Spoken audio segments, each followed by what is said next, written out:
Hey there. Yeah, you with the face. You're so handsome and beautiful. Yeah, you, the one that's watching this video. Welcome back to the channel. I gotta tell you something, folks. I have some gaps in my gaming experience that over the years I've tried to address just for fear of retribution from you, the community. But I genuinely just feel you can't force yourself to play games or in general just experience pieces of entertainment that you don't want to experience or you're just not ready for. You can't. You're not doing yourself any favors by doing so, and it would do me no good to force you to watch me talk about something I hadn't fully experienced or even care about just yet. But recently, I was getting this itch, I had this itch. And then I decided it's time to play the original Uncharted game. Not only that, but I acquired every single trophy, including the Platinum Trophy, including the trophy for playing on Brutal. That's right, I did that. I don't know why, but I did it. I want to talk about my experience playing the game for the first time, some of my thoughts on an initial first playthrough, and my thoughts as I went for the Platinum Trophy. So you're going to hear a lot of hullabaloo about the trophies and what I think of them, and you might not care about any of that stuff, but it might be cool to get my purview as somebody who has never experienced Uncharted before for playing it for the first time. So with all that said, I want to ask you to humbly subscribe if you end up liking this video, or even just the content in general. If you don't, the videos are still free, so enjoy that. If I can get into a little bit about why it took me so long to get into Uncharted, I think what had stopped me from playing it was that it was just a lack of interest on my part, put it simply, to engage with this series, I think. I knew about the heritage and the legacy of these games. We were talking about a franchise that basically helped PlayStation pull itself out of the hole that it put itself in at the beginning of the PS3 generation. Really, when you talk to people who have played them or just read about them at all, just read about it. It wasn't until Uncharted 2 at the very least that the series took off and launched itself into the stratosphere and is now the cultural behemoth in the games industry that it is today. I'm gonna make us all feel old when I say that this game, Uncharted, is from 2007. 2007. That's 15 years ago, or however long it's been when you watch this video. Fucking goddamn, man. I'm so sorry for bringing that up, but it is what it is. I also didn't play the game on PS3 because compared to today's machines, the PS3 is basically a potato with wires. I can barely muster the energy to wait for my PS4 to start up anymore, let alone the PS3. Like, have you ever tried turning this thing on lately? Like, look at it. It's a cool machine, and I like that I have it, and I'll eventually, I guess, find the courage to turn it on for some games that I have missed on PS3 since the backwards compatibility situation on PS5 or PS4 for that matter with PS3 games is just going nowhere, but that's a whole other topic entirely. Now, I played this on PS4 is what I'm trying to say, or rather PS4 on PS5. I want to be perfectly clear that I had no expectations going in. I knew nothing about this game beyond, I obviously have seen a little bit of gameplay for the Uncharted series, but I knew nothing about the story, didn't know anything about any of the characters beyond obviously the Uncharted movie, which was not nearly as bad as you'd think it would be, but it still wasn't great. So I had no expectations going in. I just wanted to play it finally and maybe see what the fuss was all about. Maybe troll some of you online and tell you it was terrible if I didn't like it. So in that, I hope you understand that there's no preconceived notions of what this may be, what this game was to me when I was going in. I was very aware of my ignorance of this series and didn't know a lot about any of them. Immediately, I was struck by, honestly, just how straight into it they get with the story. You know the old literary saying that's in medias res? Or in the middle of the narrative. After a short introduction with a quote from Sir Francis Drake, we pick up the story with a video recording of Elena Fisher, a reporter following the exploits of Nathan Drake and Victor Sullivan as they seek the treasure of Francis Drake. As it went on, I was actually shocked at how little development there is on the characters in this story here. Sure, they all have well-worn dynamics and you can tell the characters have history together, but we really don't get to know them as intimately as I was anticipating. Nathan Drake is your wisecracking run-of-the-mill protagonist that's more common these days than when this game came out. Sully, his older, more experienced and loyal friend in the life of treasure hunting and thievery, and Elena,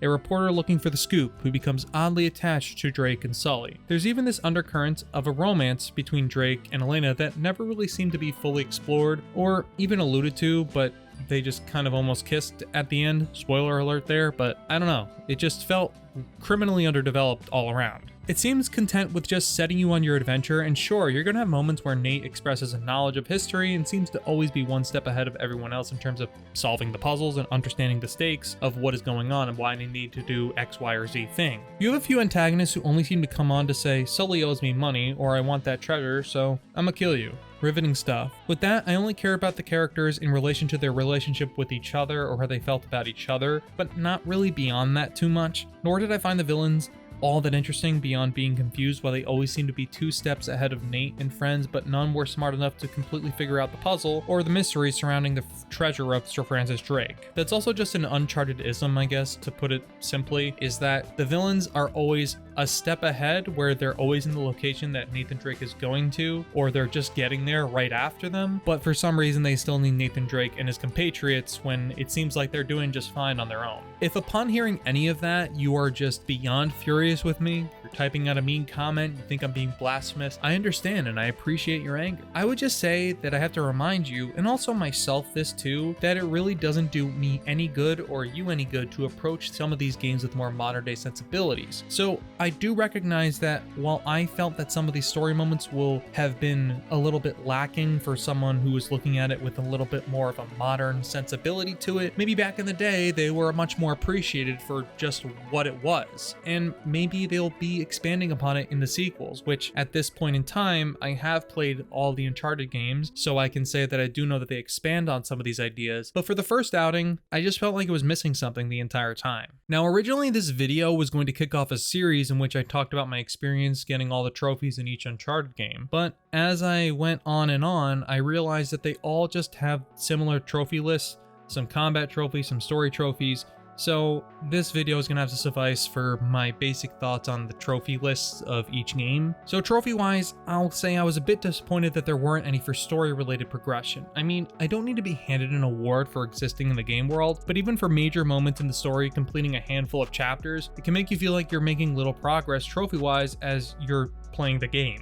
Instead, the majority of them are for beating the game on various difficulty settings or getting a certain amount of kills with the different weapons and in different ways or beating chapters under a certain amount of time on the speedrun mode. That's all well and good, but it can mean you may not get a lot of trophy progression until you begin your trophy hunting, or unless you are doing so by accident possibly. And since I'm a crazy asshole, as I mentioned before, well, I didn't say that exactly before, but I am a crazy asshole, I went for all of them. And I can tell you I would have liked some kind of intermittent story trophies just to mark my own progress, because truly, I just need that dopamine rush, man. I need that dopamine rush that my brain experiences from hearing the trophies pop, and especially when I get that platinum, oof. There's nothing like it. Further, going into the gameplay, I don't know what the wider community thinks, but this game is kind of rough on that gameplay. I mean, the shooting itself is fine and fairly straightforward. For me, it's the little things in between that make it feel a little jank for what it is, and I understand it's an older game, so it's gonna have that. But for example, something of a nitpick of mine is how slow the look sensitivity can be on games like this for me. I don't need Nathan Drake, for example, to be flipping full 360 spins like he's on an episode of Dancing with the Stars, but it can sometimes mean the difference between me quickly lining up a shot on Crushing or Brutal, or reloading a checkpoint 600 times because Nathan's bullet-ridden corpse finding the treasure of his ancestors makes about as much sense as these fucking things here do. Gunplay works for the most part,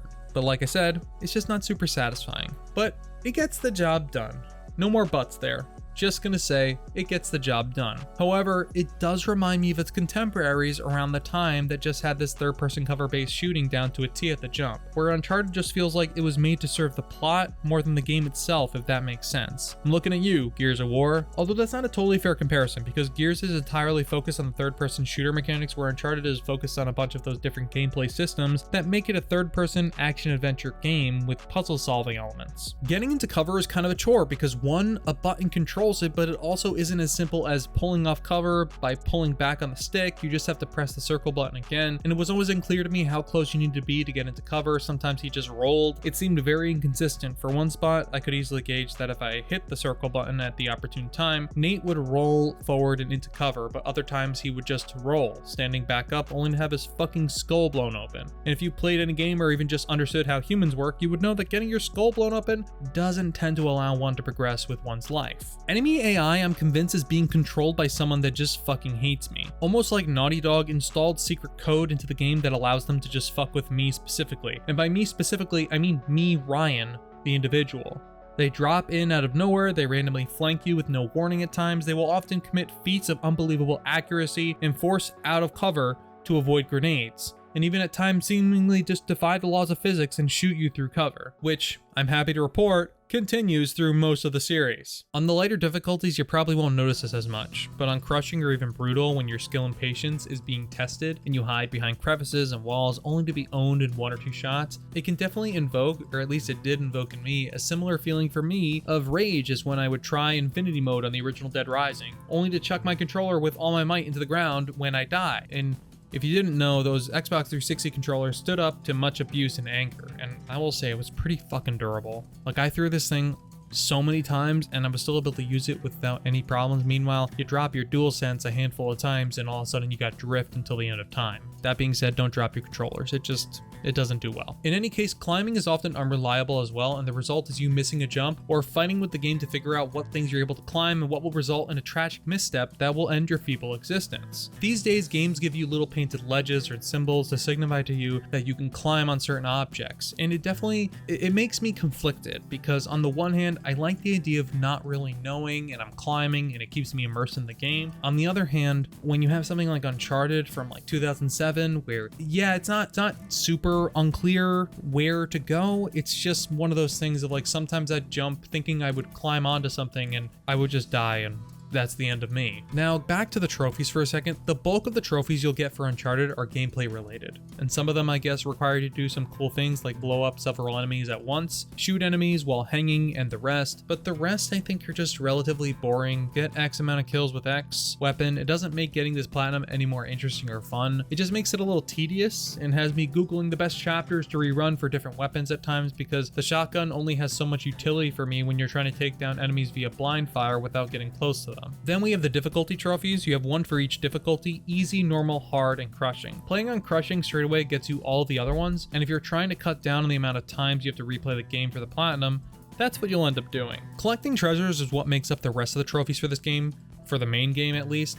I don't really enjoy hunting for collectibles in any game. Some games there's exceptions because they do them really well, or at least I like the game enough where it's not as much of a chore, but even in Uncharted, I find them, a little bit, just no. So fair warning, I am totally biased against this aspect of the game, the collectible aspect, but I often don't find collectibles just generally in games rewarding, because they're just things you pick up just for the sake of picking up. Sure, they're specific to each game, but they're just not that interesting at times. In Uncharted, yes, Nathan Drake and Sully, they're seeking treasure, so it would make sense for you that they would pick up treasure while looking for their greater fortune, but there's no real payoff in terms of plot or dialogue or picking them up or even interesting stories for it. There might be interesting stories to read about with specific items, but at least in this list here, there's nothing really interesting to say about them other than, oh, look at that cool thing I picked up. I would have even settled for Nate commenting on it upon picking it up briefly. This may be like comparing apples and oranges, but for example, when you get the backpacks in Spider-Man, there's some dialogue from Spider-Man about the history of the items inside the bag, or he comments on the collectible.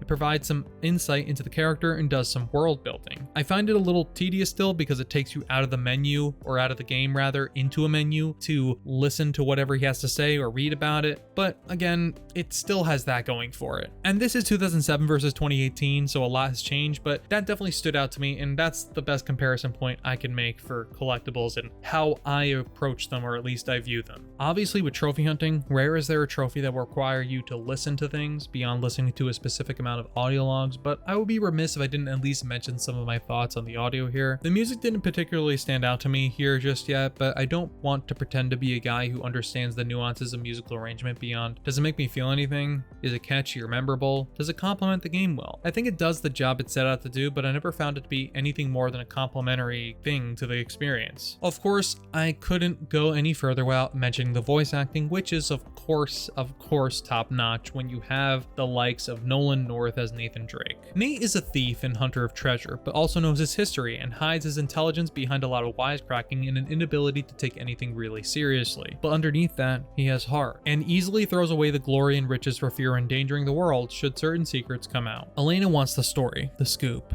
and to use Nate to find the treasure of Francis Drake. The problem is she can't help but find herself drawn to Sully and Nate and their quest for the treasure, and even solving the mystery of the treasure and its implications for the rest of the world. In that, you have characters whose stories may not be fully fleshed out just yet in the series, but in just listening to them talk and how they act, you can infer a lot of who they are and what drives them. And I enjoyed their dynamic despite little development, and even I was a little bit underwhelmed by their character arcs. The original Uncharted is a decent game, but as someone new to the series, I'm a bit perplexed as I still felt there was a lot of pieces of this game just not fully developed or explored, or should I say, Uncharted. Platinum wise, I didn't find it overly difficult. You need to find the collectibles, get some kills with a bunch of weapons, and beat the game on the hardest difficulty. And crushing is not terribly hard, though it has its moments. I'll even go as far to say that it's manageable even with that built-in jank. If you're like me and go for the extended collection trophies purely for 100%, playing as Donut Drake is kind of silly, and the speedrun trophies are fun to challenge yourself with, but brutal difficulty is what makes the game unbearable at times, and where a lot of the game's flaws for me really stand out. The broken cover points, hitboxes, and seeming unending onslaught of dumb enemies with a death wish, it really just highlights this game's age. These days, Uncharted is a staple of the PlayStation ecosystem, and one of their most popular and beloved IPs, where you can see the beginnings of PlayStation's comeback after a very rough beginning to the PlayStation 3 generation, now becoming the juggernaut it is today. I found my romp through it enjoyable and even downright fun at points, even if I found the game lacking in a lot of major ways. It is actually surprising to me from that perspective alone, given the series' reputation. But I can't say I hated this game too much or even disliked it or thought it was bad, given that I played the game 3 times to acquire every single trophy, even replaying levels to get treasures I missed. Uncharted is often fun, but at times frustrating and even lacking, but clearly provided a good foundation for the other games to build, and now it is what it is today. After all, what do I get from having the platinums in all of these games that I have now? Nothing? Really nothing, honestly. Just makes me feel good. Makes me feel good on the inside. It also provides you with evidence for how deeply I played these games. But that's all I really need to say about Uncharted and my hunt for the Platinum Trophy. I hope you enjoyed this video and plan on subscribing and supporting the channel further. If not, well, it was nice knowing you. At least like or dislike the video and comment below your thoughts, and enjoy yourself, enjoy your life, and just remember that I love you all. Well, not all of you. Some of you I like more than others.